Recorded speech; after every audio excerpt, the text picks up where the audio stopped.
Assalamualaikum dan selamat pagi, Puan. Saya Muhammad Idlan Zihni bin Rusli, wakil dari kumpulan Aqua Venture, akan menemu bual Puan. Okey. Pertama sekali kami ingin tahu nama Puan, nama company Puan dengan jawatan Puan di company. Okey. Assalamualaikum warahmatullahi wabarakatuh. Nama saya Norida Sudirman, boleh panggil Rida. Nama company Man Enterprise. Jawatan saya sebagai Assistant Manager. Okey. Saya panggil Puan Rida lah ya. Oh, boleh. Okey. Saya akan mulakan terus ke soalan pertama. Okey. Soalan pertama, latar belakang syarikat sejarah dan misi dan visi syarikat Puan. Okey, latar belakang company ni kan? Ya. Man Enterprise, nama company Man Enterprise, dan di mana kami buka bisnes kolam pancing dan kolam ternakan ikan. Kami mempunyai 3 buah kolam, di mana 2 kolam ternakan dan 1 kolam pancing. Kolam pancing tu kapasiti ikan, kalau tidak silap saya, dalam 8 tan. Semua totally ikan kelik. Dan kolam ternakan pun sama, totally kami ternak ikan kelik. Ya, misi kami, syarikat kami untuk mencukupi permintaan sumber makanan air tawar di Sabah. Dan visi kami, Sandakan menjadi salah satu pengeluar air tawar di Malaysia.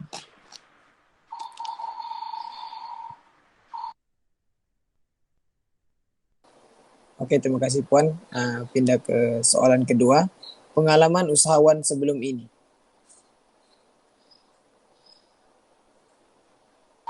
Okey, pengalaman berkaitan dengan pengalaman. Kalau pengalaman tu sebenarnya banyak.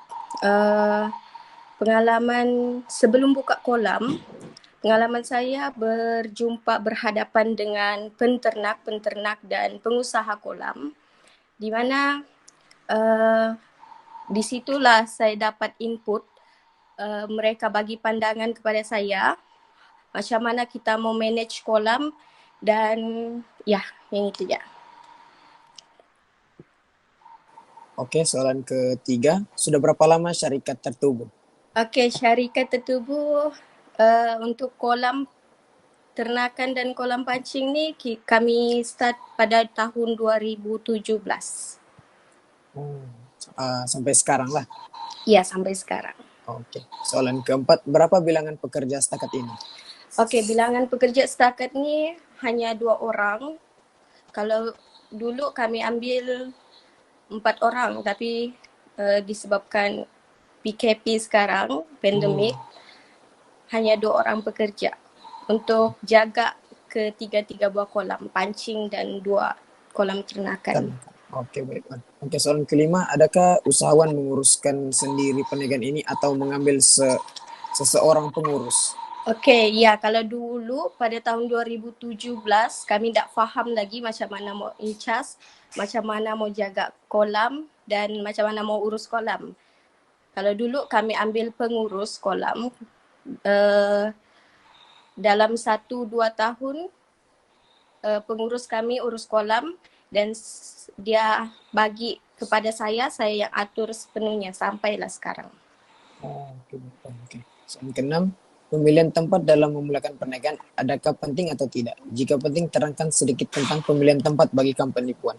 Okey, kalau pemilihan tempat, dia sangatlah penting. Kita cari tempat yang strategik untuk kita tarik tumpuan pelanggan untuk cantikkan strategi perniagaan kita. Okey. Soalan seterusnya, apakah etika terpenting semasa menjalankan perniagaan? Maaf, ulang balik. Apakah etika terpenting semasa menjalankan perniagaan? Etika terpenting. Etika terpenting, contohnya dari segi masa kita kita sebagai pengurus, juga kita sebagai pekerja, masa adalah sangat penting. Takkan kita mau datang kolam pada jam 12, sedangkan masa kita ada lagi pagi itulah yang sumber rezeki, sumber rezeki kita pada awal pagi. Bahasa lah sangat penting, dan kejujuran dan itu. Baik, terima kasih Puan. Oke, soalan seterusnya. Sebab tertubuhnya syarikat ini. Okey, disebabkan tertubuhnya syarikat ini disebabkan orang tua saya. Orang tua saya dia jenis yang sportif, jenis yang memang mau nampak anak dia berjaya, dan kebetulan pula beliau saya kedua-duanya mempunyai kemudahan tanah, dan di situ beliau mau buat kolam. Kebetulan pula saya ni kos aquaculture dari Politeknik Sandakan. Kos aquaculture, di situ beliau terfikir membuat kolam untuk saya jaga sendiri. Daripada kerja dengan orang, ada kemudahan sendiri, better buat sendiri bisnes. Betul. Oke, terima kasih Puan. Oke, soalan seterusnya. Minat usahawan datang dari mana? Okey, minat usahawan datang dari mana? Memang hadir minat tu sendirinya. Sebab saya dalam circle family business. Dari kecil, sebelum saya lahir memang family saya business. Mamak saya menternak ayam, farm, ada farm sendiri. Bapak saya memang kaki business, dari macam-macam business sudah dia try, dan hadir business tu ilmu bisnes tu, dan itu hadir sendirinya. Oke, paham. Dari latar belakang family memang bisnis lah kiranya. Iya, betul. Oke, soalan seterusnya. Kenapa berminat menceburi bidang ini?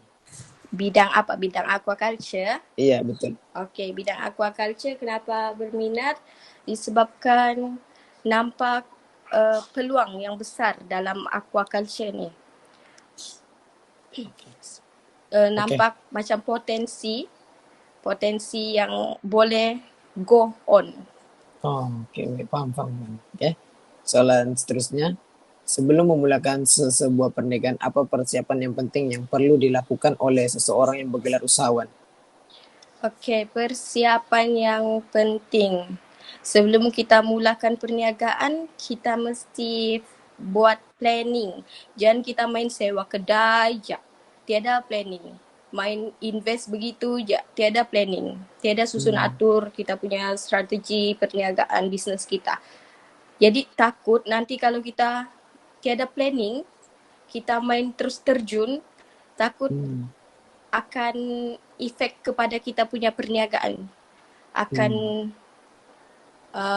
jatuh kah dan sebagainya. Oke, baik Pan. Soalan ke-12, cabaran yang pernah dihadapi oleh syarikat ini.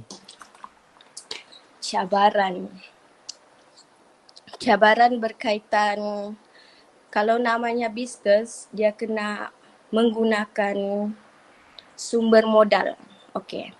Kalau saya memang modal sepenuhnya daripada orang tua saya. Orang tua saya yang bagi modal sepenuhnya dengan saya. Tapi modal tu tidak akan ada. Dia akan habis. Dan itulah salah satu cabarannya. Kita mau cari modal tu untuk kita upgrade bisnes kita macam mana. Itu salah satu cabarannya. Kita mau buat macam loan dekat mana. Kita mau cari kerajaan yang suntik loan pinjaman dengan peniaga-peniaga, mau cari di mana? Mau cari yang betul, tempat yang betul. Oke, soal seterusnya. Adakah usahawan pernah gagal dalam perniagaan? Kalau ya, apakah faktor-faktor yang menyumbang kepada kegagalan tersebut? Okey, kalau bab kegagalan tu mungkin saya belum pernah kena, sebab saya pun baru start yang secara besar-besaran mengurus kolam. Kalau pengalaman, ini saya bagi pengalaman orang tua saya ya. Okay. Pengalaman kegagalan mereka disebabkan terlalu percaya pekerja. pekerja mereka terlalu percaya sepenuhnya urusan bab kewangan diorang serahkan kepada pekerja dan pekerja sendiri yang menjatuhkan majikan. Disebabkan kita terlalu percaya, kita pun jatuh. Itulah pengajaran, jangan terlalu percaya orang. Kalau buat bisnes, kena turun padang sendiri. Kena buat sendiri. Kita kena capai KPI kita sendiri. Kita kena capai, kita kena target. Kita mau yang macam mana, macam mana yang kita dulu mau, kita kena sampai ke tempat impian yang kita mau. Jangan kita main fast je dengan orang yang kita tidak percaya lagi. Kita mungkin percaya dia, tapi kita tidak tahu hati orang macam mana. Betul. Oke, baik, Puan. Oke. Soalan seterusnya, penyelesaian usahawan untuk cabaran. Maksudnya yang macam cari pinjaman tadi tu untuk apa segalanya. Macam mana cara Puan menyelesaikannya? Mau selesaikan, kita berjumpa dengan kalau macam kami kena cari yang kerajaan yang menyuntik pinjaman, contohnya pergi ke program-program yang diadakan oleh kerajaan macam yang meminjamkan modal. Contohnya satu agensi Yayasan Usaha Maju. Diorang mampu dapat bagi kita pinjaman, tapi ada cas pengurusan dan sebagainya. Kita pindah soalan seterusnya. Jika pengguna tidak berpuas hati dengan produk yang ditawarkan, bagaimana usahawan mengatasi ini? Okey, kalau pasal produk pula, kalau kita punya pelanggan tak suka dengan produk kita, customer is always right. So kita kena kalau macam dia tak suka, kita kena tanya dia macam mana kita mau buat dia suka. Kalau dia minta kita ganti, kita bayar balik. Sebab customer is always right. Okey, baik, Puan. Okey. Soalan seterusnya, cara untuk menjaga kualiti produk. Cara untuk menjaga kualiti produk. Okey. Sentiasa buat pantauan dari awal produk kita buat, dari segi kebersihan, kualiti, cara pemprosesan dan sebagainya. Kita kena ambil tahu, kita kena audit benda tu. Okey. Seterusnya, apa cara pemasaran yang digunakan oleh company untuk meningkatkan jualan? Kenapa cara itu digunakan? Okey, kalau macam company kami sekarang yang kolam pancing, kami buat satu flyers dan kami sebarkan ke platform media sosial, contohnya WhatsApp, IG, Facebook dan sebagainya, mana-mana yang media sosial. Kami buat satu poster untuk menarik minat memancing kalau pancing. Tapi kalau yang kolam ternakan pula, kami face to face dengan pengusaha. Kami tidak menggunakan media sosial. Kami face to face, datang pergi tempat pengusaha yang marketkan. Kami jumpa dorang dan kami runding harga dan sebagainya. Ya, face to face. Dia B2B, business to business. Jadi benda boleh nampak depan mata sendiri lah. Iya, nampak. Soalan seterusnya, tips untuk terus menjadi syarikat yang berkembang. Tips untuk menjadi syarikat yang berkembang, semestinya kita perlu ada ilmu. Ilmu sangat penting, pengetahuan sangat penting. Sentiasa berfikiran positif. Kalau kita sentiasa negatif, orang tu punya bisnes tak bagus, begini begitu, kita tak tahu yang kita punya bisnes ni macam mana perjalanan dia, kita tak tahu. Kena ambil risiko, kena berani ambil risiko. Dari sudut apapun kita kena berani. Bisnes kan, dia macam pertaruhan. Bisnes ni macam pertaruhan. Kita kena berani. Kita kena berani invest, kita kena berani rugi. Itulah permainan bisnes. Dan kita jangan cepat putus asa.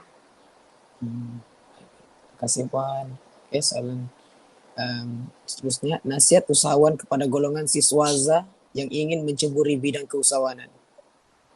Okey, kalau kamu mau menceburi dalam bidang keusahawanan, macam saya cakap tadi, kena berilmu, kena cari program-program atau kursus yang berkaitan dengan usahawan, kena belajar, faham selok-belok macam mana mau uruskan perniagaan, macam mana mau start up company dan ya sebagainya. Dan paling penting kalau mau buka bisnes, kena ada tindakan. Okay. Maksudnya terus mencuba lah nih, jangan berhenti mencuba. Ya, betul. Oke. Soalan seterusnya, apakah harapan dan perancangan tentang Kerjaya sendiri pada masa akan datang? Okey, harapan saya doakan insyaAllah sekarang ada 3 buah kolam. Harapan saya untuk majukan lagi kolam, untuk buat lagi kolam secara ekspensif yang besar-besaran. Oke, soalan terakhir, apakah persiapan yang perlu disediakan oleh seseorang sebelum menceburi bidang keusahawanan? Itulah yang seperti saya cakap tadi, mesti ada kemahiran, pengetahuan. Kedua-duanya kena gabungkan. Kalau kau minat macam automotif, ada kemahiran, tapi kau tiada pengetahuan, tidak akan jadi sebuah motor tu. Faham kan? Betul. Jadi kita kena gabungkan kedua-duanya, kena ada kedua-duanya ilmu. Cari ilmu, jumpa dengan orang mana-mana aja, cari ilmu. Ilmu boleh cari. Kemahiran jika kau ada minat sendiri, automatik kau akan mahir dalam satu bidang. Oke, Puan. Oke, makasih banyak Puan. Itu saja untuk soalan temu bual daripada keperluan kami. Oke. Bergambar. Oh, bergambar kah? Ya, Ya. mau gambar. Offline share screen dulu. Oke. Azri boleh ambil gambar.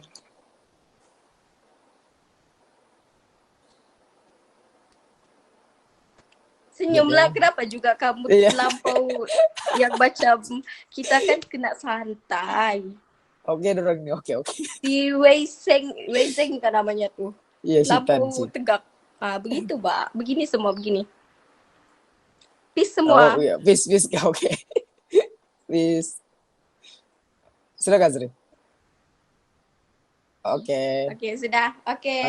Makasih banyak Puan Rida. Oke, sama-sama. Oke, bye. maaf Assalamualaikum.